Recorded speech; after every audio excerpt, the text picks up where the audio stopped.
अब वो किसी और को अपनी सेक्रेटरी बनाना चाहते हैं क्योंकि मैं उनके हाथ पैर नहीं दबाती। जो अब सेक्रेटरी बनेगी वो उनके हाथ पैर जरूर दबाएगी और टूर पर रातों को मालिश भी करेगी। मालिक तो कई दिनों से मुझे नौकरी से निकालने का रास्ता ढूंढ रहे हैं। थापर साहब से बिना मिले मैं वापस गई तो वो कहने लगेंगे कि मेरा तगड़ा नुकसान हो गया है, तुम कोई काम ठीक से नहीं करती। और का बात करनी होवे थारे को। थापर समूह के अंडर थापर साहब ने कई बिजनेस खोले हैं, कपड़े की मिल भी लगाई है। मालिक ने उनकी मिल के बने कपड़े देखे तो उन्हें इतने पसंद आए कि थापर साहब को वो बहुत बड़ा ऑर्डर देना चाहते हैं। बाकेलाल राठौर ने इंटरकॉम का रिसीवर उठाकर थापर से बात की। थापर साहब, नेपाल के बिजनेसमैनों की सेक्रेटरी से 5 मिनट वास्तव मिल ले हो। बाके थापर की आवाज़ कानों में पड़ी। रुस्तम के इंतजार में मैं पहले से ही लेट हो चुका हूँ, मुझे अभी निकलना। अब उसी को कार में बिठा लियो, रास्ते में बात करो के उतार दयो, उसो की नौकरी खतरों में पड़ जायो। अगर आप उसे न मिलियो तो कपड़ों का आर्डर दयो होवो। 2 पल की खामोशी के बाद थापर की आवाज़ आई, उसे पार्किंग में खड़ी मेरी कार तक पहुंचा दो, मैं निकल रहा हूँ। बढ़िया। नाम क्या है उसका? माला। मैडम माला बोलो हो वो। विदेशी कार को रुस्तम राव ड्राइव कर रहा था। थापर ने बेहद खास जगह खास काम पर जाना था, इसलिए ड्राइवर ने लेकर रुस्तम राव को कार ड्राइव करने को कहा था। पीछे वाली सीट पर थापर लियू के साथ बैठा था। कार सड़क पर आ चुकी थी और तेजी से दौड़ रही थी। शाम के 6 बज रहे थे। मिस्टर थापर, मैं आपकी बहुत आभारी हूँ कि आपने थोड़ा सा वक्त मुझे दिया। और मेरे पास ज़्यादा वक्त नहीं है मिस माला, थापर गंभीर स्वर में बोला। ज़्यादा से ज़्यादा 5 मिनट। मेरा काम 5 मिनट के भीतर हो जाएगा। लियू शांत भाव में मुस्कुराई। कहिए। लियू ने बिना वक्त गवाए स्कर्ट में फंसा रखी रिवॉल्वर निकाली और थापर की कमर से नाल को सख्ती से लगा दिया। थापर जोरों से चौंका, लियू को देखा। लियू के चेहरे पर खतरनाक मुस्कान नाच रही थी। ये क्या? कौन हो तुम? जल्दी क्या है? मालूम हो जाएगा थापर, लियू ने कड़वे स्वर में कहा। शब्द रुस्तम के कानों में भी पड़े। उसने पीछे देखना चाहा। सामने देखते रहो, इतनी कम उम्र में तुम मरना पसंद नहीं करोगे, लियू बोली। रुस्तम राव ने दांत बींचकर पीछे देखने का इरादा छोड़ दिया। बैक मिरर से रह रहकर वो कभी लियू का चेहरा तो कभी थापर को देख लेता था। कार की रफ्तार धीमी कर दी थी। तुम्हारे बात करने के ढंग से लगता है कि तुम मुझे बहुत अच्छी तरह से जानती हो, थापर ने सख्त स्वर में कहा। खास ज़्यादा तो नहीं, लेकिन बहुत हद तक तुम्हारे बारे में जानती हूँ, लियू ने शब्दों को चबाकर कहा। जैसे कि मैं जानती हूँ कि तुम कभी मामूली से बदमाश हुआ करते थे, लेकिन देवराज चौहान की मेहरबानी से आज तुम मुंबई के बड़े बिजनेसमैनों की कतार में आ खड़े हुए हो। ओह, थापर के होठों से निकला। देवराज चौहान को भी जानती हो तुम? बहुत अच्छी तरह से, उसके बारे में तो बहुत कुछ जानती हूँ, सिर्फ एक बात के अलावा। क्या बात? यही कि वह रहता कहाँ है। तुम्हें तो मालूम होगा कि वो कहाँ रहता है, लियू ने दांत पींचकर कहा। अगर तुमने देवराज चौहान का पता जानने के लिए मेरे से रिवॉल्वर लगा दी है तो भूल में हो, मुझसे उसका पता नहीं जान पाओगी। तुम देवराज चौहान का पता नहीं बताओगे, लियू ने कड़वे स्वर में कहा। उसका पता जानने के लिए मैं यहाँ नहीं आई हूँ। क्या चाहती हो? तुम्हें साथ ले जाना चाहती हूँ, तुम्हारा इनकार नहीं चलेगा। चालाकी की तो गोली मार दूंगी। मैं समझ नहीं पा रहा हूँ कि स्पष्ट तौर पर तुम क्या चाहती हो। अभी नहीं समझ पाओगे, मेरे साथ चलो, सब समझ में आ जाएगा। रुस्तम राव जान चुका था कि थापर साहब के साथ रिवॉल्वर सटी है, ऐसे में उसके द्वारा की गई कोई भी हरकत थापर साहब को नुकसान दे सकती है। उसे कुछ करने का मौका नहीं मिल रहा था। अपने आदमी से कहो कि कार को सड़क के किनारे लगा ले। चेहरे पर कठोरता समेटे थापर ने रुस्तम राव की तरफ देखा। कार को सड़क के किनारे रोक दो। रुस्तम राव ने कार को सड़क के किनारे करके रोक दिया। गुड, लियू जहरीले स्वर में बोली। मुझे आशा नहीं थी कि तुम इतनी आसानी से मेरे हाथ लग जाओगे। तुम्हारे बारे में तो मेरे पास रिपोर्ट थी कि तुम्हारे करीब सिक्योरिटी भी रहती है। जब बेहद खास काम पर जाना होता है तो मैं सिक्योरिटी साथ नहीं रखता, सख्त स्वर में बोला थापर। जैसे कि आज। लियू हंसी। रुस्तम राव दांत बीचे बैक मिरर से दोनों को देख रहा था। वो कुछ करना चाहता था, परंतु मौका और हालात ठीक न होने की वजह से खुद को दबाए बैठा था। तभी उनकी कार के आगे पीछे 3 कारें रुकी। उनमें से 10 आदमी बाहर निकले और फौरन कार को घेर लिया। अधिकतरों के हाथ जेबों में थे। चेहरों से वे बेहद खतरनाक लग रहे थे। सड़क पर वाहन का आना जाना जारी था। किसी का ध्यान इधर नहीं था। लियू ने उसकी कमर पर लगी रिवॉल्वर का दबाव बढ़ाया। नीचे उतरो और इन लोगों के साथ जाओ। क्या मतलब? तुम्हारा अपहरण हो रहा है, ये बात तुम्हें समझ में आ जानी चाहिए। बाहर निकलो। थापर ने खा जाने वाली निगाहों से लियू को देखा। मैंने आज से पहले तुम्हें देखा नहीं। तुम क्यों मेरा अपहरण कर रही? सब मालूम हो जाएगा। मेरे आदमियों के साथ जाओ। मैं तुमसे जल्दी ही मिलूंगी। रास्ते में कोई शरारत मत करना, वरना ये लोग तुम्हें गोलियों से ऐसा भून देंगे कि लाश भी पहचान में नहीं आएगी। लियू को गूंजने के बाद थापर ने रुस्तम राव से कहा, मैं जा रहा हूँ। ये लोग मेरा अपहरण कर रहे हैं। आपुन देखेला थापर साहब। थापर दरवाज़ा खोलकर कार से बाहर निकला। बाहर मौजूद लियू के आदमियों ने उसे घेरे में ले लिया और अपनी कार की तरफ ले गए। देखते ही देखते उन्होंने थापर को अपनी कार में बिठा लिया। फिर देखते ही देखते थापर को लेकर वो तीनों कारें चली गई।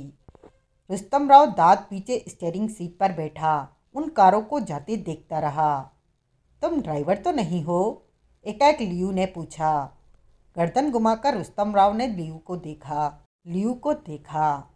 थापर साहब के पास अपन काम करेला। आज थापर साहब कहेला कि कार ड्राइव करनी है। किसी खास जगह पर जा रहे थे? हाँ। किधर? मालूम नहीं। थापर साहब रास्ता बताइला। रुस्तम राव ने उसके हाथ में दबी रिवॉल्वर पर नजर मारी। तुम कौन होइला? थापर साहब का अपहरण क्यों करेला? तुम्हें यह बात जानने की जरूरत नहीं, लियू ने तीखे स्वर में कहा। तुम इधर कार में क्यों रुकेला? रुस्तम राव लियू को ही देखे जा रहा था। अपने साथियों के साथ क्यों नहीं जाएला? ताकि तुम उनका पीछा न कर सको। रुस्तम राव सोच भरी निगाहों से उसे देखता रहा। तुम देवराज चौहान को जानेला? हाँ। लियू की निगाह उस पर टिकी। तुम जानते हो देवराज चौहान को? नहीं। उसने इनकार में सिर हिलाया। देवराज चौहान का नाम सुनेला, देखेला नहीं उसे। रुस्तम राव मौका देख रहा था कि लियू की रिवॉल्वर पर झपट सके, परंतु लियू उसे हर तरह से सतर्क दिखाई दी। रुस्तम राव को देखते हुए लियू के होठ सिकुड़ गए। अगर तुम मुझे देवराज चौहान का पता बता दो तो मैं तुम्हें ढेर सारा पैसा दूंगी। रुस्तम राव के चेहरे पर किसी तरह का भाव नहीं उभरा। अपन नहीं जानेला? मेरे ख्याल में अब तुम उन कारों को नहीं ढूंढ सकोगे जिसमें थापर साहब को ले जाया गया है। लियू ने कार का दरवाज़ा खोला और रिवॉल्वर स्कर्ट में फंसाकर बाहर आ गई। जहाँ चाहो जा सकते हो। तुम थापर साहब को कब छोड़ेला? रुस्तम राव ने खिड़की से बाहर खड़ी लियू को देखा। मालूम नहीं, कहने के साथ ही लियू सड़क पार करके उल्टी दिशा में जा पहुंची और उधर जाती टैक्सी को हाथ देकर रुका और उसमें बैठ गई। टैक्सी आगे बढ़ती चली गई। रुस्तम राव कार में बैठा टैक्सी को जाते देखता रहा। वो पीछा भी नहीं कर सकता था कार का। कार को आगे के मोड़ से वापस लाते तक तो टैक्सी ने जाने कहाँ तक पहुँच जाना था।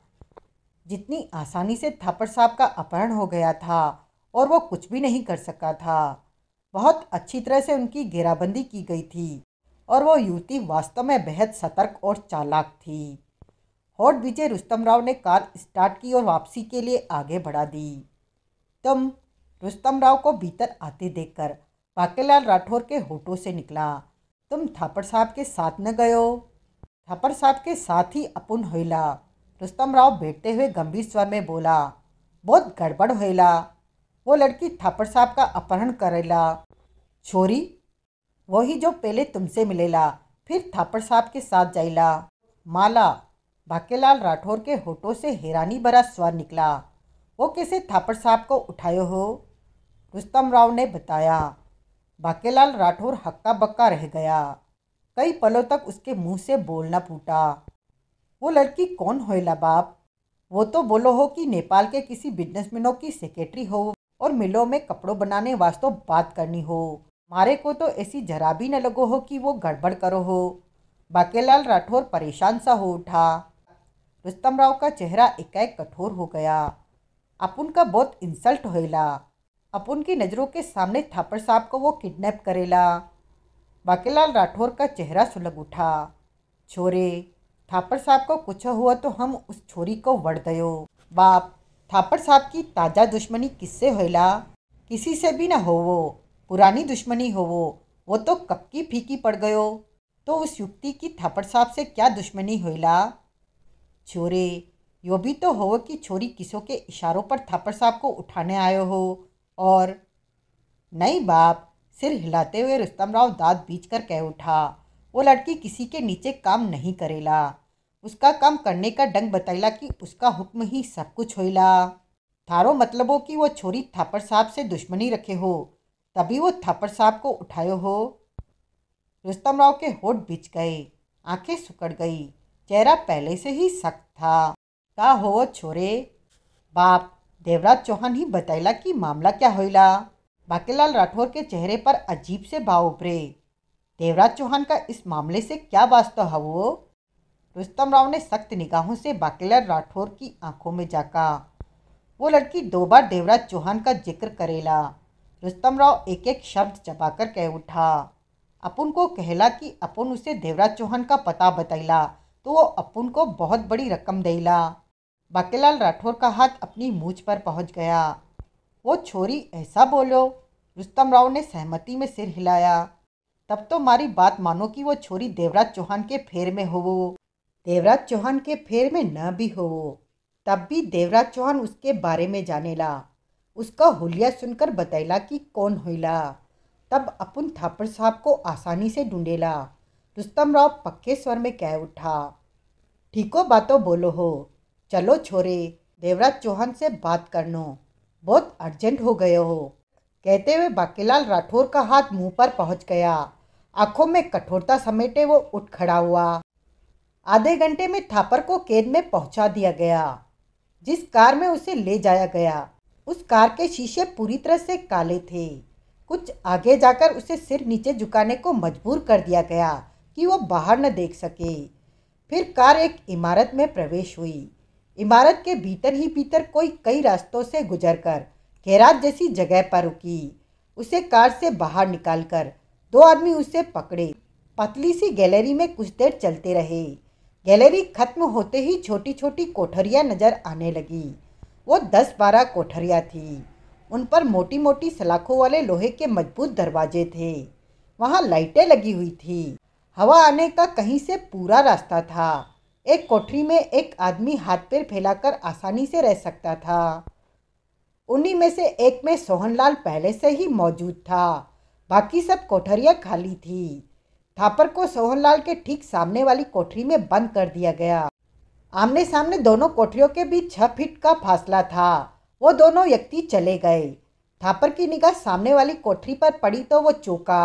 सामने वाली कोठरी में बंद सोहनलाल उसे देखता हुआ मुस्कुरा रहा था। नमस्कार थापर साहब, उसे अपनी तरफ देखते पाकर सोहनलाल कह उठा। तुम? सोहनलाल, थापर के चेहरे पर हैरानी आ गई थी। तुम यहाँ? हैरान हो रहे हो? परंतु तुम्हें यह देखकर मुझे कोई हैरानी नहीं हुई। सोहनलाल ने गोली वाली सिगरेट सुलगा ली। थापर ने खुद पर काबू पाने की चेष्टा करते हुए कहा, यह सब क्या हो रहा है? मेरी तो समझ में कुछ नहीं आ रहा। तुम्हारा अपहरण कैसे हुआ? एक लड़की ने किया ये सब। वो मेरी क्लाइंट बनकर बिजनेस की बात करने ऑफिस में आई। जो भी हुआ, थापर ने एक एक बात सोहनलाल को बता दी। मेरी तो किसी से दुश्मनी भी नहीं, परंतु तुम्हें पहले से ही यहाँ देखकर महसूस होने लगा है कि मामला गहरा है। थापर के चेहरे पर सवालिया भाव आ ठहरे थे।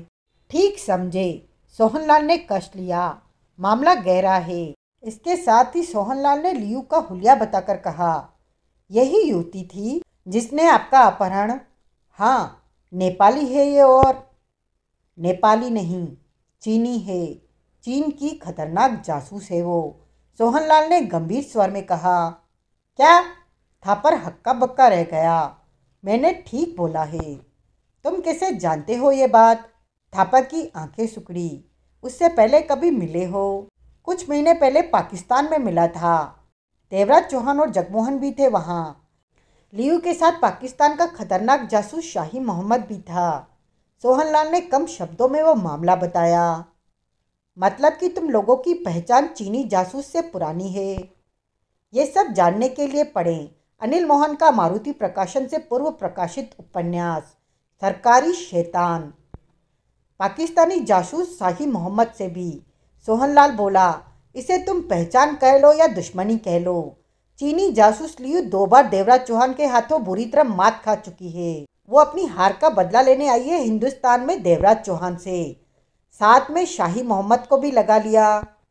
लेकिन हम लोगों को पकड़ने का क्या मतलब? ये उनकी अपनी सोच है। वो नहीं चाहते कि जब देवराज चौहान पर हाथ डाले तो उसकी सहायता के लिए कोई सामने आए।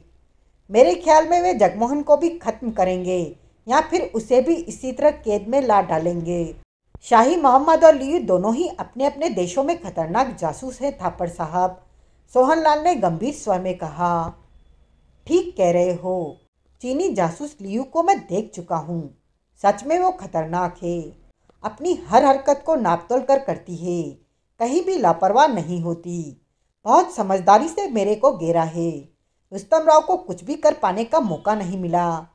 ठीक ही हुआ, उसके आदमी कार के आसपास ही थे। सोहनलाल सोच भरे ढंग से सिगरेट के कष्ट लेता रहा। यहाँ से निकलने का कोई रास्ता बन सकता है? थापर ने पूछा। नहीं, सोहनलाल ने इनकार में सिर हिलाया। शाही मोहम्मद और लियू की कैद से निकल जाना आसान नहीं। कोई रास्ता तो होगा। मैं नहीं जानता। सोहनलाल ने गहरी सांस ली। अब क्या होगा? मेरे ख्याल में बहुत बड़ा झंझट पड़ने वाला है। सोहनलाल धीमे स्वर में कह उठा। शाही मोहम्मद और लियू देवराज चौहान को खत्म करेंगे, जो कि आसान नहीं होगा। तब ये लोग हमारे कंधों पर बंदूक रखकर निशाना ले सकते हैं। मतलब कि देवराज चौहान और जगमोहन को हमें मारने की धमकी देकर सामने आने पर मजबूर करेंगे। थापर होठ बींचकर कह उठा। वास्तव में ऐसा ही होगा। सोहनलाल के चेहरे पर गंभीरता के भाव नजर आ रहे थे। मेरे ख्याल में देवराज चौहान को अभी तक ये खबर भी नहीं होगी कि उसके गिर्द खामोशी से घेराबंदी की जा रही है। ठीक कहते हो। देवराज चौहान को अभी तक कुछ भी पता नहीं होगा।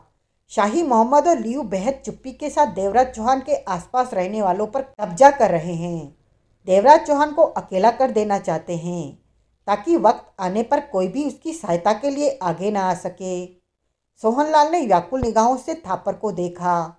वो बहुत समझदारी और खतरनाक ढंग से अपनी योजना को अंजाम दे रहे हैं। तभी तो दिल धड़क उठता है। क्यों? कहीं देवराज चौहान असावधानी से इनके शिकंजे में न फंस जाए। सोहनलाल बोला। थापर ने दांत पीच लिए। शाही मोहम्मद और लियू उन दोनों में नहीं है जो पीठ मोड़ लेते हैं। ये काम पूरा करने में विश्वास रखते हैं। शायद सब ठीक हो जाए। थापर के होठों से निकला। कैसे? रुस्तम को पता है कि मेरा अपहरण कर लिया गया है। अब तक उसने बाकी से बात कर ली होगी। थापर एक एक शब्द पर जोर देकर कह उठा। शायद वो दोनों किसी तरह हम तक पहुंच जाएं। मेरे ख्याल से हमें खतरा कम है और देवराज चौहान को ज़्यादा। हम यहाँ से निकल गए तो देवराज चौहान को सतर्क कर सकते हैं। शाही मोहम्मद और लियू के खिलाफ उनका साथ दे सकते हैं। सोहनलाल के होठों पर अजीब सी मुस्कान उभर आई। क्या हुआ? तुम अभी तक शाही मोहम्मद और लियू को ठीक से समझे नहीं। उन्हें कम आंक रहे हो। क्या मतलब? इस कैद से निकल जाना या कोई हमें यहाँ से निकाल ले जाए, ये आसान नहीं है।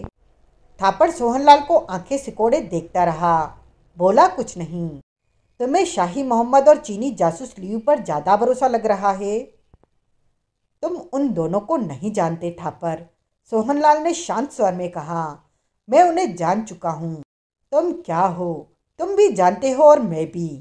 क्या तुम लियू से खुद को बचा सके जब उसने तुम्हारा अपहरण किया? मुझे तो अंत तक नहीं पता चला कि मेरा अपहरण किया जाने वाला है। थापर के होठों से निकला। यही तो मैं तुम्हें बताना चाहता हूँ कि वे दोनों खतरनाक और चालाक हैं। वे कठिन लोग हैं। रुस्तम राव और बाकीलाल राठौर बंगले पर पहुंचे। बड़ा सा फाटक खोलकर पोर्च के पास मुख्य द्वार पर पहुंचे तो दरवाजे पर ताला लगा पाया। तब शाम का अंधेरा फैलना शुरू हो गया था। यो दरवाजे तो पक्को बंद होवे। देवराज चौहान बंगले पर नहीं होएला बाप। बंगले पर ना होवे तो मुंबई से बाहर होवे। बाकीलाल राठौर ने रुस्तम राव को देखा। रुस्तम राव की नजरें पोर्च में दौड़ने लगी। बाप, रुस्तम राव एकाएक कह उठा।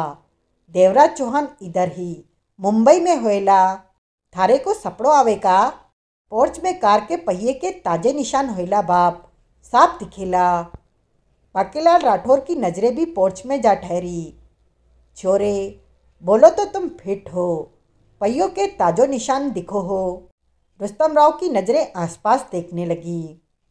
छोरे, तने उन कारों के नंबर न देखो हो जिनमें थापड़ साहब को वो छोरी बेच दयो। गलती होएला बाप, सब काम बहुत तेजी से होएला कि अपन की खोपड़ी फिरेला। यो भी होवे कि देवराज चौहान और जगमोहन उसी नशेड़ी के पास होवे। नशेड़ी जो सिगरेट में गोली डालो के सूटो मारो। सोहनलाल, हाँ, उसी के घरों में भी जाक लयो। मारे पासो तो वक्त ही होवे जब तक थापड़ साहब न मिलियो। ठीक कहला बाप, सोहनलाल के घर का चक्कर मारेला। शाम के 8 बज गए, 8:30 बज गए। ऑफिस कॉम्प्लेक्स के पार्किंग में कारों और लोगों का आना जाना जारी था। मौजूदा बात यह थी कि पहले से भीड़ कम हो गई। इमारत पर जगह जगह नियॉन साइन बोर्ड लाइट से चमकने लगे थे। शाही मोहम्मद इस मिशन में जिन लोगों से काम ले रहा था वो उसके पुराने विश्वस्त और काबिल आदमी थे। हिंदुस्तान में बिछे उसके जाल के हिस्सा थे। परंतु मामला देवराज चौहान का था, जिसके बारे में उसे भी एहसास हो चुका था कि वो चालाक और फुर्तीला इंसान है। यही वजह थी कि अपने आदमियों को सब कुछ समझाकर खुद भी वहां पहुंचकर वहां के हालातों पर नज़र रखने लगा था। यहाँ होने वाले मामले में उसका दखल देने का कोई इरादा नहीं था। 8 बजे यहाँ देवराज चौहान ने आना था, परंतु 8:30 बज चुके थे। आते जाते लोगों को ध्यानपूर्वक देख रहा था। वो जानता था कभी भी देवराज चौहान आ सकता था। यहाँ कदम कदम पर उसके आदमी फैले थे। तुमने चंदन नाम के व्यक्ति को यहाँ कितने बजे पहुँचने को कहा था? देवराज चौहान ने पूछा। ठीक 8 बजे। लेकिन अब तो 8:30 बज रहे हैं। देवराज चौहान ने कहा। 1.5 लाख लेकर वो खिसक तो नहीं गया? देवराज चौहान और जगमोहन अंधेरे में एक तरफ खड़े हुए चारों ओर नजर रख रहे थे। उन्होंने ऐसी जगह चुनी थी कि उन पर कठिनता में ही किसी की निगाह पड़ सके कि वहाँ कोई छिपा है। तभी जगमोहन ने जेब से मोबाइल फ़ोन निकाला और नंबर मिलाने लगा। क्या हुआ? रवि बाबा को फ़ोन कर रहा हूँ, जगमोहन बोला। कहीं चंदन उनके पास पहुँच गया हो, हम न देख पाए हों। लाइन मिलते ही रिसीवर उठाया गया। हेलो, रवि बाबा की आवाज़ कानों में पड़ी। मैं जगमोहन हूँ, पहचान लिया होगा, जगमोहन धीमे स्वर में बोला। हाँ, देवराज चौहान नहीं आया। 8 के 8:30 बज चुके हैं। रवि बाबा की आवाज़ कानों में पड़ी। यहाँ से निकल चुका है तुमसे मिलने के लिए, आने वाला होगा। पहुँचे तो कहना मुझे फ़ोन कर ले, काम है। कह दूंगा। जगमोहन ने मोबाइल ऑफ करके जेब में डाला। हो सकता है वो 1.5 लाख लेकर खिसक गया हो। जगमोहन ने गहरी सांस ली। आखिरी बार तुम्हारी उससे क्या बात हुई थी? देवराज चौहान ने पूछा। सुबह से लेकर शाम 7 बजे तक मैंने उसे साथ रखा, जगमोहन बोला। पैंट कमीज खरीद कर दी ताकि कहीं वो बेकार से कपड़े पहनकर यहाँ ना आ जाए। 7 बजे थे मुझे ये कहकर अलग हुआ कि कहीं से कार चोरी करके ठीक 8 बजे यहाँ पहुँच जाएगा। उसके पास हथियार क्या था? चाकू। वो कह रहा था कि पहचान वाले से रिवॉल्वर का इंतजाम कर लेगा, लेकिन मैंने मना कर दिया। बहरहाल जो भी हो, मुझे नहीं लगता कि वो आएगा, जगमोहन ने उखड़े स्वर में कहा। आना होता तो अब तक आ गया होता। 8:40 हो। पार्किंग में कारें आ जा रही थी। उनके देखते ही देखते एक कार वहां आ पहुंची।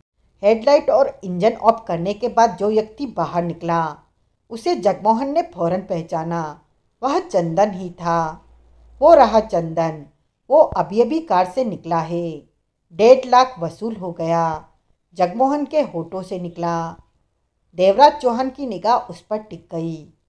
यहाँ जो भी हो, उस तरफ ध्यान नहीं देना है, देवराज चौहान ने गंभीर स्वर में कहा। जो लोग इसके साथ गड़बड़ करें, उनका पीछा करके उनका ठिकाना जानना है।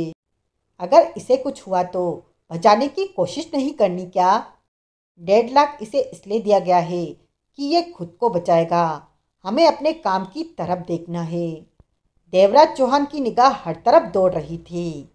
हमने उन लोगों के बारे में जानना है जो हमारे पीछे हैं। जगमोहन देख रहा था कि चंदन वैसा ही कर रहा था जैसा उसने समझाया था। बाहर निकलते ही एक कदम आगे बढ़कर चंदन ठिठका और सिगरेट सुलगाई। फिर वो शांत ढंग से पार्किंग पार करता हुआ प्रवेश द्वार की तरफ बढ़ा। सिगरेट उसने ऐसे ढंग से सुलगाई थी कि रोशनी में उसका चेहरा ज़्यादा न चमक सके।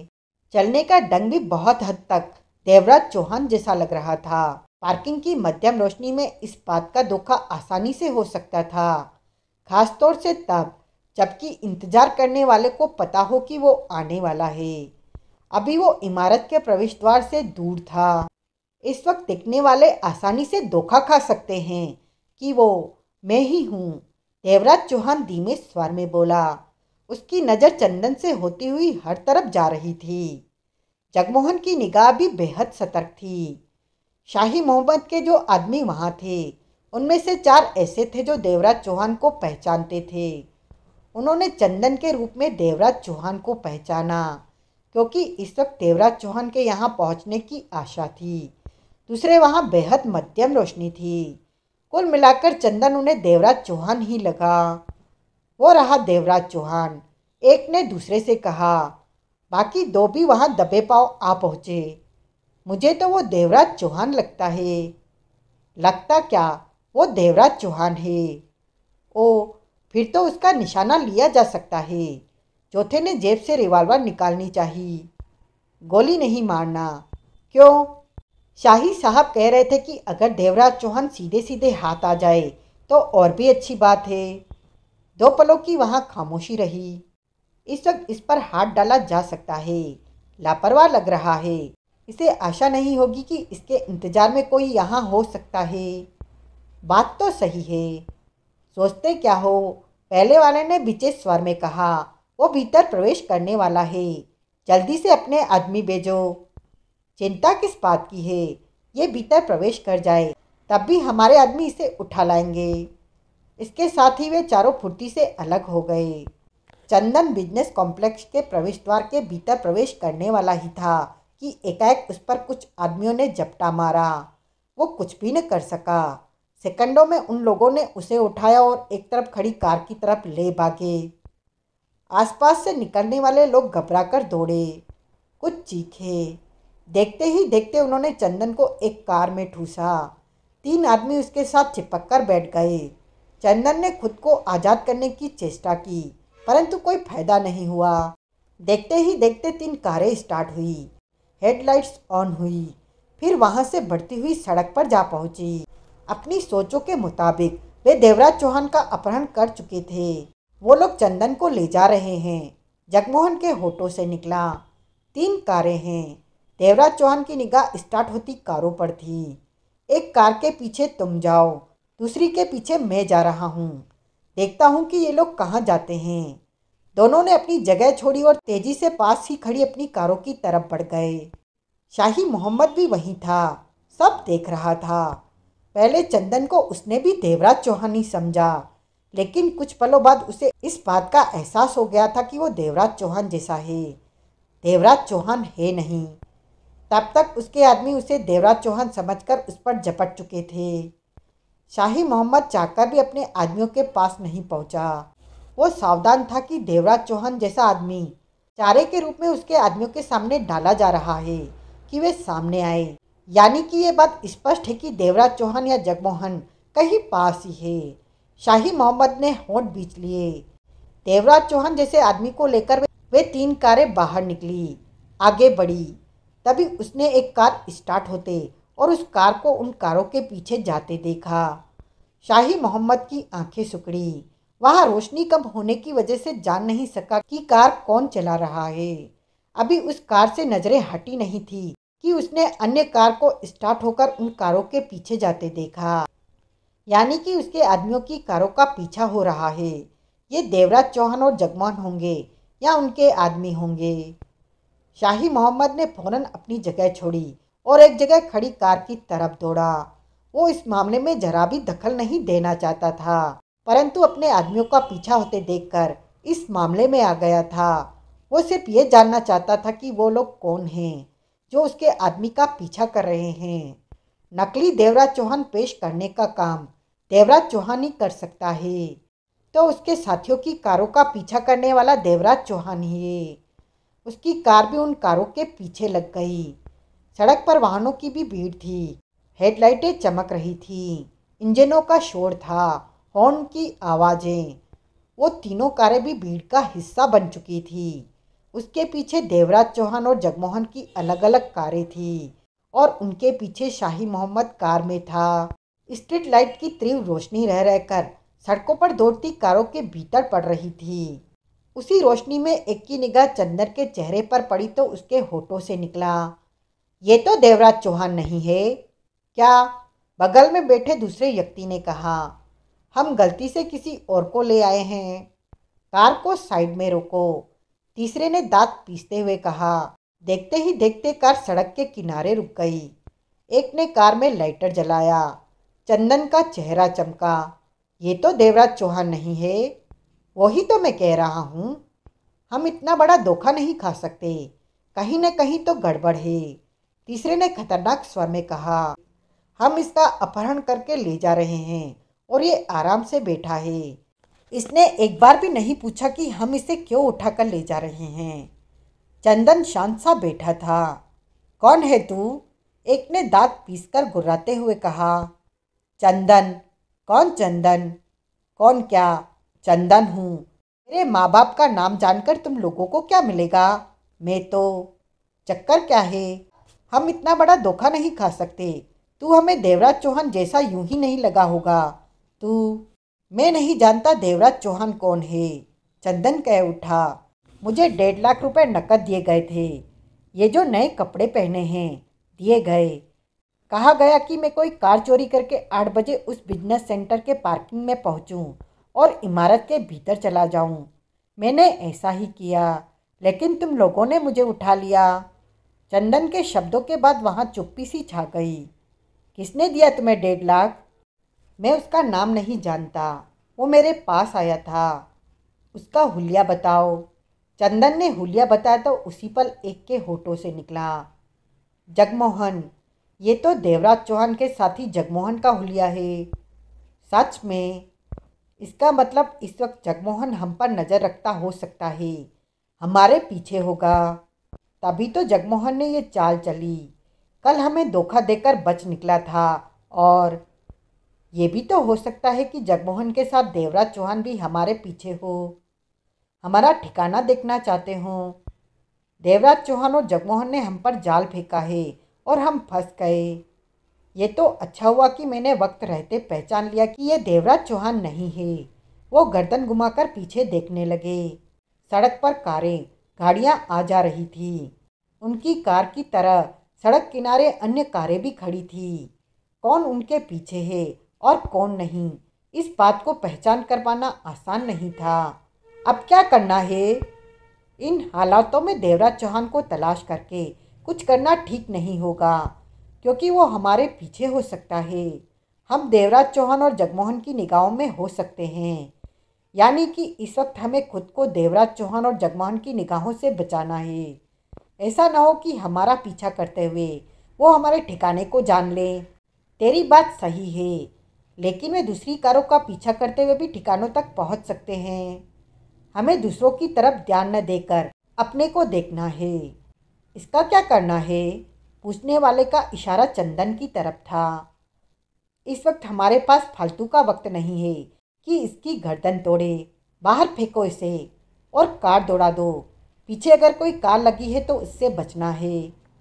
ये सुनकर चंदन ने राहत की सांस ली। उसी पल कार का दरवाजा खोलकर उसे बाहर फुटपाथ पर धकेला और दरवाजा बंद होते ही कार तेजी से आगे बढ़ती चली गई। अपने आदमियों की कार को रुकते पाकर शाही मोहम्मद ने फौरन कार रोक दी। उससे कुछ आगे एक कार रुकी थी जो दो पीछे लगी थी उसके आदमियों के, और एक कार अन्य कार के पीछे बिना रुके चली गई थी। वो समझ नहीं पाया कि उसके आदमियों ने कार क्यों रोकी। देवराज चौहान जैसा आदमी उसी कार में था। फिर उसकी निगाह उस कार पर जा टिकी जो उसके आदमियों की कार का पीछा कर रही थी। कौन हो सकता है उस कार में? इतना तो उसे मालूम हो ही चुका था कि पीछा करने वाले देवराज चौहान और जगमोहन हो सकते हैं, या फिर उनके इशारे पर पीछा किया जा सकता है। आगे वाली कार 200 गज आगे खड़ी थी। शाही मोहम्मद एकाएक अपनी कार से निकला और आगे बढ़ा। वो उसे देखना चाहता था जो उसके आदमियों का पीछा कर रहा है। फुटपाथ पर और भी लोग पैदल आ जा रहे थे। वो उनमें शामिल हो गया। इधर स्ट्रीट लाइट नहीं थी। आते जाते वाहनों की रोशनी ही वहाँ पड़ रही थी। फुटपाथ पर से वो उस कार के करीब से गुजरा, फिर कुछ आगे जाकर वापस पलटकर आने लगा। और भी लोग होने की वजह से उसके आने जाने पर किसी को शक नहीं हुआ। वो वापस आ रहा था और उसकी निगाह उस कार की ड्राइविंग सीट पर ही थी। तभी दूसरी तरफ के आते किसी वाहन की हेडलाइट चमकी और उस रोशनी में कार की ड्राइविंग सीट पर बैठे जगमोहन को पहचान कर चौंका। उसके साथ ही वो रोशनी लुप्त हो गई। शाही मोहम्मद का दिल धड़क उठा। जगमोहन सामने था, उसके करीब था। उसने गर्दन घुमाकर अपने आदमियों की कार पर निगाह मारी। वो अभी भी वहीं खड़ी थी। शाही मोहम्मद फौरन फैसला कर चुका था कि उसे क्या करना है। जगमोहन वाली कार के करीब पहुंचता जा रहा था, फुटपाथ पर चलते हुए। आसपास लोग भी चल रहे थे, इसलिए शाही मोहम्मद को पूरा विश्वास था कि कार में बैठे जगमोहन ने उसे नहीं देखा होगा। देखा होगा तो पहचाना नहीं होगा, क्योंकि उसकी नज़रें सामने वाली कार पर होंगी।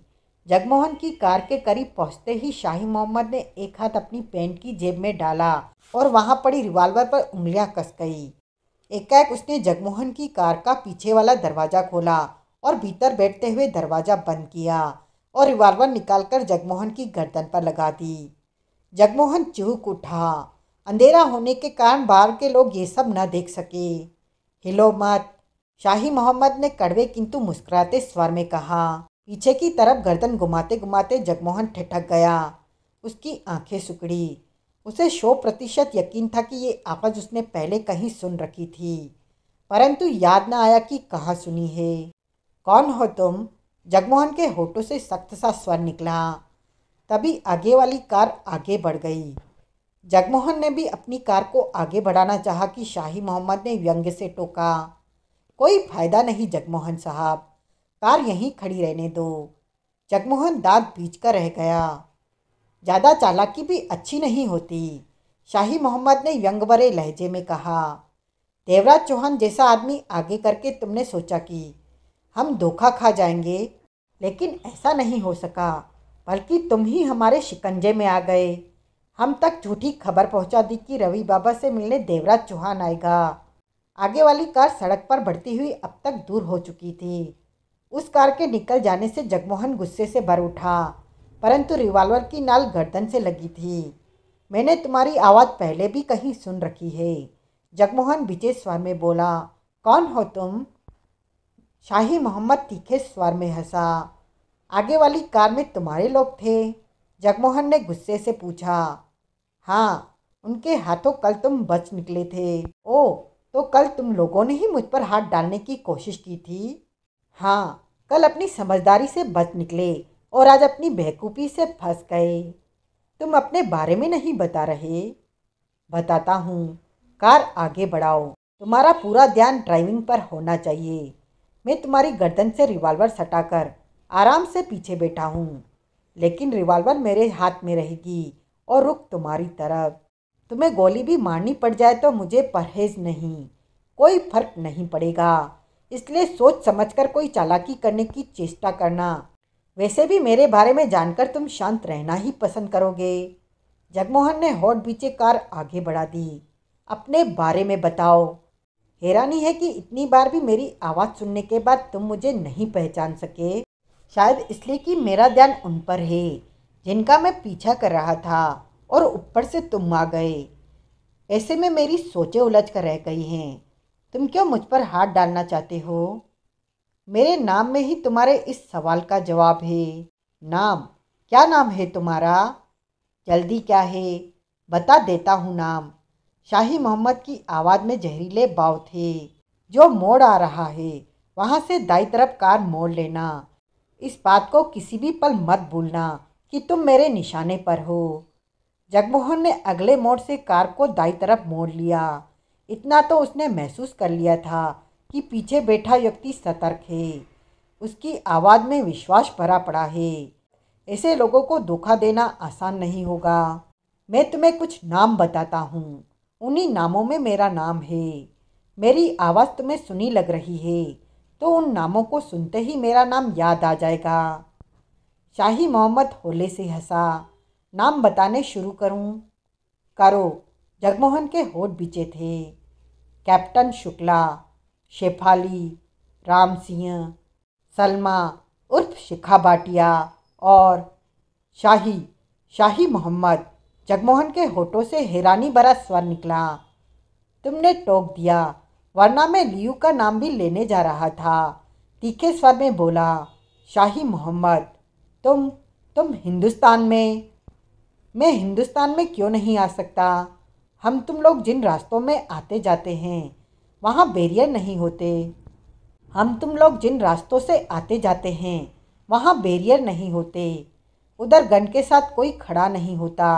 हिंदुस्तान पाकिस्तान की सीमा इतनी दूर तक फैली है कि पूरी सीमा पर नज़र रखनी पड़े तो सेना के जवान ही कम हो जाएंगे। शाही मोहम्मद बोला। जानते हो मैं हिंदुस्तान में क्यों आया? क्यों? जगमोहन खुद को संभालने की चेष्टा कर रहा था। क्योंकि तुमने और देवराज चौहान ने मुझे भारी नुकसान पहुंचाया। सलमा को बचाकर ले गए। सलमा के पास जो डायरी थी वो हिंदुस्तान पहुंच गई। उसमें हिंदुस्तान में मौजूद हमारे एजेंटों के पते थे। तुम्हारी सरकार ने उस डायरी के दम पर एजेंटों को पकड़ लिया। कुछ ही बचकर भाग सके। जगमोहन के चेहरे पर कड़वी मुस्कान उभरी। सलमा उर्फ शिखा भाटिया सालों से पाकिस्तान के खुफिया विभाग में थी। तुम्हारे साथ उसने कई केसों पर काम किया। तुम तब भी नहीं पहचान सके कि वो डबल एजेंट है। जगमोहन बोला। नहीं पहचान सका, मैं चूक गया। इन सब बातों को जानने के लिए पढ़े मारुति प्रकाशन में देवराज चौहान सीरीज का अनिल मोहन का पूर्व प्रकाशित उपन्यास सरकारी शैतान। चूकने का ही नतीजा तुम्हारे सामने आया। तुमने मुझे करारी हार दी। देवराज चौहान ने हार दी, जमकर तगड़ा नुकसान दिया। उसके बाद तुम्हारे और देवराज चौहान के बिना दिल नहीं लगा, इसलिए मिलने यहाँ आ गया। शाही मोहम्मद की आवाज़ में जहरीलापन आ गया। कुछ देर अवश्य हो गई, लेकिन तुमसे मुलाकात हो गई जगमोहन साहब। इतनी दूर से मुलाकात करने आए हो तो तुम्हें निराश करके कैसे वापस भेजूं? जगमोहन ने शब्दों को चबाकर कहा। तुम्हारा पता होता तो मैं कब का हाजिर हो गया होता। छोड़ो इन बातों को। शाही मोहम्मद मुस्कुराकर बोला। मैं तुम्हें कैद में डालने जा रहा हूँ। कैद में? हाँ, लेकिन वहाँ तुम्हें बोरियत नहीं होगी। उधर तुम्हारी पहचान वाले भी हैं। बातों में वक्त बीत जाएगा। पहचान वाले? मतलब कि थापर? थापर? चौंका जगमोहन। सोहनलाल भी वहीं है। सोहनलाल? जगमोहन ठगा सा बैठा रह गया। बंदों की तरह कार चलाओ। इन लोगों को तुमने क्यों पकड़ा? क्या चाहते हो? जगमोहन साहब, गेहूं के साथ धुन वाली बात समझो। गेहूं पिसेगा तो धुन भी पिसेगा। व्यंग से भरे स्वर में कह रहा था शाही मोहम्मद। मैं तो धुन को छेड़ना नहीं चाहता था। क्या मतलब? मतलब कि दूसरों की बात भी तो माननी पड़ती है। बाई तरफ ले लो।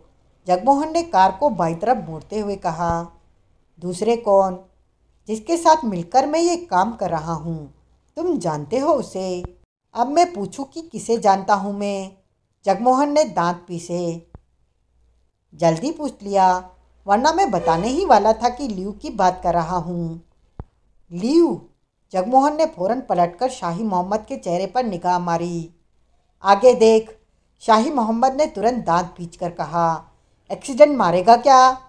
जगमोहन गहरी सांस लेकर पुनः सामने देखने लगा। आंखों में खतरनाक भाव आ ठहरे थे।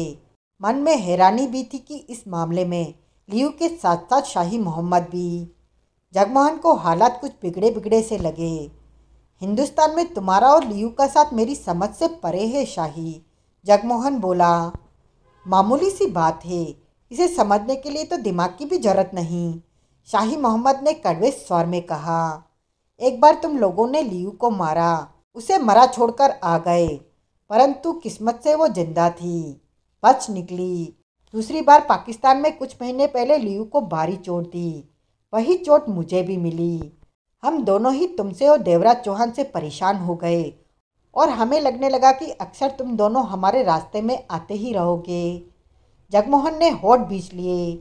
लियू ने अपने देश के लिए और मैंने अपने देश के लिए जाने कितने मिशन पूरे किए हैं। जब तुम लोग हमें मात देकर हिंदुस्तान पहुंच गए तो हमने सोचा क्यों न एक मिशन को हम दोनों अपने लिए अंजाम दें। कैसा मिशन? मिशन डकैती मास्टर। जगमोहन के हाथ स्टीयरिंग पर कस गए। वो जान गया कि शाही मोहम्मद और लियू बहुत ही खतरनाक इरादे और पूरी तैयारी के साथ हिंदुस्तान में मौजूद है अपने मिशन को पूरा करने के लिए। और उस मिशन का अंतिम चरण था देवराज चौहान को मौत के हवाले करना। तुम और लियू अपने सगे संबंधियों से विदा ले आए हो क्या? जगमोहन खतरनाक स्वर में बोला। क्यों? क्योंकि जिस मिशन पर निकले हो ये तो पूरा होते नजर नहीं आता, जगमोहन खतरनाक स्वर में कह उठा। मुझे तो देवराज चौहान से ज़्यादा तुम्हारी और लियू की जान खतरे में नजर आ रही है। खामोशी से कार ड्राइव करो, शाही मोहम्मद जहरीले स्वर में हंसा। तुम्हारी तड़पन मुझे अच्छी लग रही है। शाही मोहम्मद की बात मानने के अलावा कोई रास्ता नहीं था जगमोहन के पास। देवराज चौहान जिस कार के पीछे था उसकी टेल लाइटों पर नजरें टिकी हुई थी। 50 की रफ्तार से आगे वाली कार जा रही थी। जो कार रुकी थी उसके पीछे जगमोहन को रुकते देख लिया था, इसलिए उसने वहां न रुकते हुए दूसरी कार के पीछे रहना ही ठीक समझा था। तीसरी कार मालूम नहीं किधर चली गई। एकाएक आगे वाली कार का ड्राइवर बोला, हमारा पीछा किया जा रहा है। क्या? कार में मौजूद पांचों व्यक्ति चौंके। पीछा किया जा रहा है? हाँ, ये खतरे वाली बात है, किसी को भी हमारे पीछे नहीं आना चाहिए। पीछे वाली कार से पीछा छुड़ाओ। उसी पल ही कार की रफ्तार बढ़ा दी गई। उन्होंने देखा कि पीछे वाली कार की भी रफ्तार बढ़ गई। कई मोड़ों से गुजरने के बाद भी पीछे आने वाली कार से पीछा नहीं छूट सका। ड्राइवर का चेहरा कठोर हो गया। पीछे वाला पीछा नहीं छोड़ रहा, ड्राइविंग में एक्सपर्ट है वो। जो भी हो उससे पीछा तो छुड़ाना ही है, क्यों ना उसे किसी अंधेरी जगह पर निपटा दे, एक ने कहा। 2 पलों के लिए दौड़ती कार में चुप्पी उभर आई। जब तक हमें मालूम नहीं है कि पीछे आने वाला कौन है, झगड़ा लेना ठीक नहीं। मजबूरी होती तो जुदा बात थी, जल्दबाजी में कोई गलत कदम नहीं उठाना है। तभी पीछे बैठा व्यक्ति कह उठा, तू हट, मैं उससे पीछा छुड़ाता हूँ। चलती कार में ही ड्राइवर हटा और दूसरे ने उसकी सीट संभाल ली। उसके साथ ही कार की स्पीड तूफानी रफ्तार में बढ़ गई। आगे कार ने ऐसा मोड़ काटा कि वो उलटते उलटते बची। ध्यान से चला, वक्त से पहले ही ऊपर पहुंचा देना है क्या? सब ठीक रहेगा, तुम लोग पीछे देखो, पीछे वाली कार पर नज़र रखो। वे पीछे देखने लगे। 15 मिनट तक सड़कों पर कारों की तूफानी भागदौड़ जारी रही, परंतु पीछे वाली कार से उनका पीछा नहीं छूटा। पीछे वाली कार में कोई शातिर बंदा लगता है, ड्राइवर ने दांत पीच कर कहा, लेकिन वो मुझे नहीं जानता। कार चलाने में मैं मास्टर हूँ। मैं उसे अभी, वो जो भी है, सीधी तरफ मानने वाला नहीं। तुम कार रोको, तीसरे ने खतरनाक स्वर में कहा। क्या? कार रोक और सब अपनी रिवॉल्वर निकाल लो। पहले उसकी कार के टायरों को निशाना लो। अगर वो मुकाबले पर उतरे तो बूंद दो उसे। इस तरह हम कब तक सड़कों पर भागते रहेंगे? तभी ड्राइवर ने कार रोक दी। सब ने रिवॉल्वर निकाली। फुर्ती से वो खुद भी बाहर निकले। पीछे वाली कार को ड्राइव कर रहे देवराज चौहान को आशा नहीं थी कि वो इस तरह कार रोकेंगे। ऐसे में उसे कार रोकते रोकते कुछ पल बीत गए। वो कुछ आगे पहुंच गया। तब तक उसने आगे वाली कार से बाहर निकलते लोगों को देखा और उनके हाथों में दबी रिवॉल्वर को भी देखा तो अपनी रिवॉल्वर निकालते हुए देवराज चौहान फुर्ती से नीचे झुक गया। उसी पल कुछ गोलियां चली। उसने अपनी कार को नीचे होते महसूस किया तो समझ गया कि गोलियों ने टायरों के चीथड़े उड़ा दिए हैं, यानी कि वे उसे मारने का इरादा नहीं रखते, उसे पीछे आने से रोकना चाहते हैं। वो नीचे ही झुका रहा। तभी कार स्टार्ट होने की आवाज़ आई। उसने जरा सा सर ऊपर करके सामने देखा। जिस कार का वो पीछा कर रहा था वो कार पुनः आगे बढ़ गई थी, यानी कि उन लोगों ने उससे पीछा छुड़ा लिया था। होठ बीचे देवराज चौहान बाहर निकला, रिवॉल्वर जेब में डाली। ये ज़्यादा भीड़ वाली जगह नहीं थी। गोलियां चलाने की वजह से कुछ लोगों का ध्यान इस तरफ आकर्षित हो गया था। देवराज चौहान कार के पास से हटा और सड़क पार करके अंधेरे में गुम होता चला गया। दो आदमी जगमोहन को सोहनलाल की बगल वाली कोठरी में बंद करके चले गए। सोहनलाल और थापर को वहां देखकर उससे खतरे भरा झटका लगा था। उन दोनों के यहाँ होने का मतलब था शाही मोहम्मद के इरादे दृढ़ थे। कुछ कर गुजरने ही यहाँ आया है। उसे वहां पहुंचाने वाले दोनों व्यक्ति चले गए तो सीधे सामने नजर आ रहे थापर से बोला, तुम कब से हो यहाँ? शाम 6 बजे करीब मुझे यहाँ लाकर कैद किया गया, थापर ने गंभीर स्वर में कहा। और सोहनलाल तुम? मैं तो कल दिन से यहाँ हूँ। बोर हो रहा था कि मेरा दिल बहलाने के लिए शाही मोहम्मद थापर साहब को ले आए, सोहनलाल ने शांत स्वर में कहा। मालूम है ना ये सब शाही मोहम्मद और लियू कर रहे हैं। मैं लियू से मिल चुका हूँ। बगल वाली कोठरी से सोहनलाल की आवाज़ आई। जगमोहन के दांत बिछ गए। शाही मोहम्मद और लियू अपना पुराना हिसाब किताब करने आए हैं, सोहनलाल ने गंभीर स्वर में कहा। उन्होंने अपने मिशन का नाम रखा है डकैती मास्टर, यानी कि देवराज चौहान की मौत। जगमोहन दांत किटकिटाकर कह उठा, मरेंगे साले। आने वाले वक्त में जाने क्या हो, लेकिन इतना अवश्य कहूँगा कि शाही और लियू के इरादे पक्के हैं। जगमोहन और सोहनलाल एक दूसरे को देख नहीं पा रहे थे, सिर्फ सुन रहे थे। दोनों अगल बगल बंद थे। तुम पर कैसे हाथ डाला? थापर ने पूछा। जगमोहन ने बताया। पूरी योजना बनाकर काम करते हैं दोनों, थापर बोला। मतलब कि देवराज चौहान ने पीछा करके ये जगह देख ली होगी, सोहनलाल ने एकाएक कहा। कुछ कह नहीं सकता, जगमोहन सख्त स्वर में बोला। मेरे ख्याल में देवराज चौहान दूसरी कार के पीछे चला गया था। मैं दूसरी के पीछे था कि शाही मोहम्मद ने मुझे घेर लिया। मतलब कि आने वाले वक्त का इंतजार करना होगा, सोहनलाल गंभीर स्वर में बोला। अगर देवराज चौहान 24 घंटे में हमारे पास नहीं पहुंचता है तो यही समझेंगे कि देवराज चौहान यहाँ के बारे में नहीं जान सका। परेशान से जगमोहन ने कुछ नहीं कहा। वो तो मन ही मन झुंझला रहा था कि उन्होंने उनके खिलाफ चाल चली और फंस गए। वो सब ठीक रहता तो उन्होंने अब तक शाही मोहम्मद और लियू का ठिकाना देख लिया होता, लेकिन ये सब होना तो दूर, वो खुद ही उनकी कैद में पहुंच गया था। वाह शाही, मज़ा आ गया। लियू खबर सुनते ही खिलखिलाकर हंस पड़ी। जगमोहन हमारे साथ खेल खेल रहा था, लेकिन तुम्हारे हत्थे चढ़ गया। कितना तिलमिला रहा होगा इस वक्त वो।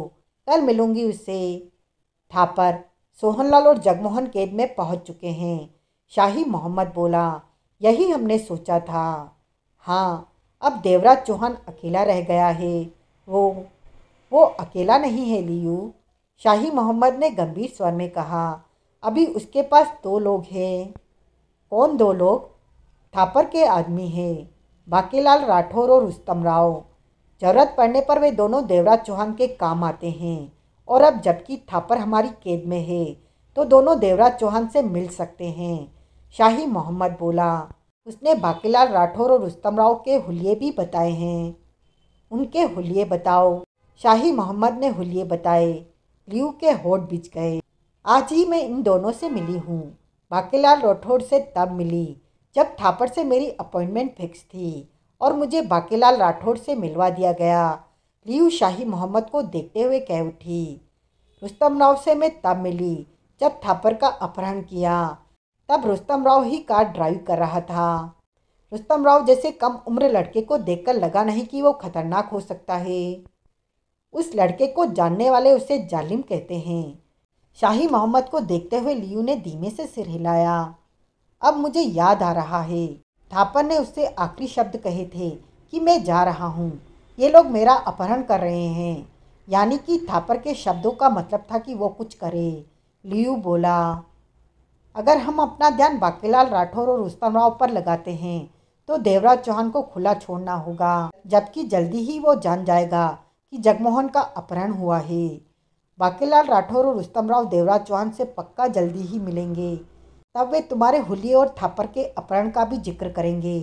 तुम्हारा हुलिया सुनते ही देवराज चौहान समझ जाएगा कि इस मामले में तुम हो, इसलिए उसे मौका नहीं मिलना चाहिए। देवराज चौहान को इस तरह उलझा देना चाहिए कि वो गलती करे और हमारे जाल में आ फंसे। देवराज चौहान उलझ चुका है। जगमोहन थापड़ सोहनलाल हमारी कैद में है। जब उसे कोई भी नहीं मिलेगा तो उसकी हालत परेशानी से भरी हो जाएगी। वो कोई भी काम ठीक से नहीं कर पाएगा। लेकिन तुम्हारी बात भी ठीक है कि उसे इस वक्त खुला छोड़ना ठीक नहीं। हम अपने आदमियों को दो हिस्सों में बांट लेते हैं शाही। वो कैसे? आधे देवराज चौहान की तलाश करेंगे और आधे बाकीलाल राठौर और रुस्तम राव की। इन दोनों तक पहुंचने में शायद हमें कोई खास परेशानी ना आए। दोनों के पते मेरे आदमी ने मुझे दिए हैं, शाही मोहम्मद ने कहा। ये अपने घर अवश्य पहुंचेंगे और सोच भी नहीं सकेंगे कि हम इन पर हाथ डाल सकते हैं। गुड। अपने आदमी इनके घरों के आसपास। मेरे आदमी इन दोनों के घरों के पास पहुंच चुके हैं। मैंने इनके बारे में खबर मिलते ही सबसे पहले काम यही किया। उसके बाद तुम्हारे पास आया हूँ। शाही मोहम्मद लियू के खूबसूरत चेहरे को देख रहा था। बढ़िया किया। लियू के चेहरे पर जहरीले बाव ठहरे। देवराज चौहान को सबसे ज़्यादा परेशान करेगा जगमोहन का अपहरण। देखना शाही, देवराज चौहान जहाँ भी है वहाँ से जल्दी ही बाहर निकलेगा। हमने पहले मौके में ही देवराज चौहान को खत्म करना है। जल्दबाजी मत करो शाही। लियू मौत भरे ढंग से हंसी।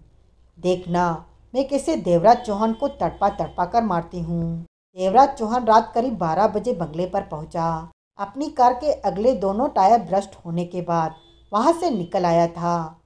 कार उसके नाम रजिस्टर नहीं थी, इसलिए बाद में कोई परेशानी नहीं आनी थी। उसके बाद उसने सड़क के किनारे खड़ी अन्य कार उठाई और यूं ही सड़कों पर इधर उधर 2 घंटे तक घुमाता रहा कि उन तीनों कारों में से कोई कार नजर आ जाए, परंतु कोई फायदा नहीं हुआ। जगमोहन अब तक बंगले पर पहुंच गया होगा, ये सोचकर वो बंगले पर आ गया था। बंगले पर अंधेरा था। जगमोहन अभी तक नहीं पहुंचा था। कार पोर्च में रोककर उसने बंगले का प्रवेश द्वार का लॉक खोला और भीतर प्रवेश करके लाइट ऑन की। पलटकर दरवाज़ा बंद किया। वापस पलटा कि ठिठक गया। सोफे पर बाकीलाल राठौर और रुस्तम राव घसे हुए थे। उनके चेहरों पर गंभीरता थी। देवराज चौहान की आंखें सिकुड़ी।